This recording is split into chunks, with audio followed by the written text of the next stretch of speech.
So marami na po ako mga kaibigan na nakapunta dito sa UK sa ganitong proseso. So again, ang mga bagay na ito ay gabay lamang po na maaari ninyong gamitin para mas mabilis kayong ma-hire dito sa UK. Magandang umaga po, ako po ulit si Vince. Naghahanap ako ng trabaho na pwede sa Pilipino dito sa UK. At kung may chance, nagbabiyahe talaga ako sa iba pang parte ng Europe. Baka po makatulong ito kasi ito po ay nag-work doon sa iba, mga kaibigan at kakilala, at maging sa akin in the past. Naglista ako ng 7 na proseso or gabay para mas mapabilis. Una, identify your skills and experience. So, titingnan mo kung saan ka ba nababagay. Siyempre, yung tatargetin mo is yung skills and experience na ginagawa mo ngayon, yung confident ka na makukuha ka sa specific type of job dito sa UK. Ikalawa, after identifying your skills and experience, improve. Have a look again at your CV. Na i-present ko ba ng maayos ang mga skills and experience na ito? Competitive enough ba ito para makipagsabayan sa ibang mga applicants? Kasi marami po ang mga nag-a-apply, hindi lang galing sa Pilipinas, kundi sa iba-iba pang parte ng mundo. Pag na-tailor mo na yung CV mo, ito na po yung proper job hunting online. So, maging ito man ay direct hire o kaya ay via a recruitment agency. In the past videos, nasabi ko na yung about sa recruitment agencies. Makikita po natin yung listahan dito sa dmw.gov.ph. Marami din po tayong mga makikita online, pero i-validate po muna natin. Pero i-validate din po natin, we can validate it back sa government agencies. Sa mga direct hire naman, marami pa rin po mga successful application via LinkedIn, Indeed, sa mismong government portal. May isa po effective portal na ginagamit ng maraming Pilipino, ito yung workabroad.ph. Pwede rin po ninyong tingnan yan. Search lang po ng search hanggang sa kayo ay ma-shortlist. Ang ika-4, once you're shortlisted, pag-aralan at paghanda ng inyong job interview. Sa ngayon po, maraming mga interviews na ginagawa virtually, katulad ng Zoom.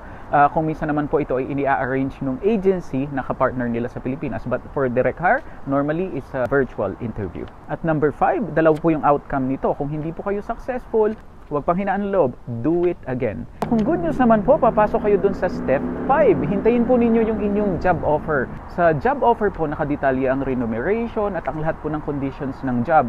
Marami pong mga susunod na guidance na kailangan po ninyong i-follow. Katulad ng pagpoproseso ng mga documentation ng dalawang bansa. Kasi sa Pilipinas may exit clearance, dito may regulations din na susundin kung ano ang kakailanganin mula sa inyo bilang kayo ay manggagaling sa Pilipinas papasok ng UK. And normally kapag ka na-sign or na-accept or na-confirm na yung inyong job offer, i-issuehan po kayo ng certificate of sponsorship. Ito po yung document na gagamitin ninyo para mag-apply ng visa. Marami pa pong mga kailangang i-discuss ang inyong proposed employer abroad or dito sa UK para po matapos ang visa application. Kailangan po ninyong ihanda ang inyong mga documents katulad ng passport, yung inyong English qualification, TB test kasi manggagaling sa Pilipinas required po ang TB test, mga list ng occupations na nangangailangan ng NBI or police clearance. Mag-uumpisa na po yung happy days kapag ka po meron na kayong visa. Pero dito, depende nga po sa inyong pathway kung kayo po ay direct hire o kaya via recruitment agency, lahat po ito ay dumadaan sa verification ng POLO o ang tawag ngayon, MWO or Migrant Workers Office. Once the documents required are verified, pwede na po itong dalahin sa Pilipinas kung kayo po ay direct hire sa inyo po directly para asikasuhin sa DMW or Department of Migrant Workers. Kung kayo naman po ay via recruitment agency, nandoon na po yung inyong mga job orders dahil naasikaso na ito prior sa recruitment. So doon na lang po kayo magre-report sa agency, doon na rin po kayo magpipidos at kukunin ang inyong exit clearance. Kung direct hire naman, ito po ay sariling sikap. Kayo mismo ang pupunta sa DMW para asikasuhin ang mga dokumentong ito para ma-obtain ninyo ang inyong OEC or Overseas Employment Certificate. Once that's done at ready na kayo, kailangan po ninyong i-download yung inyong visa.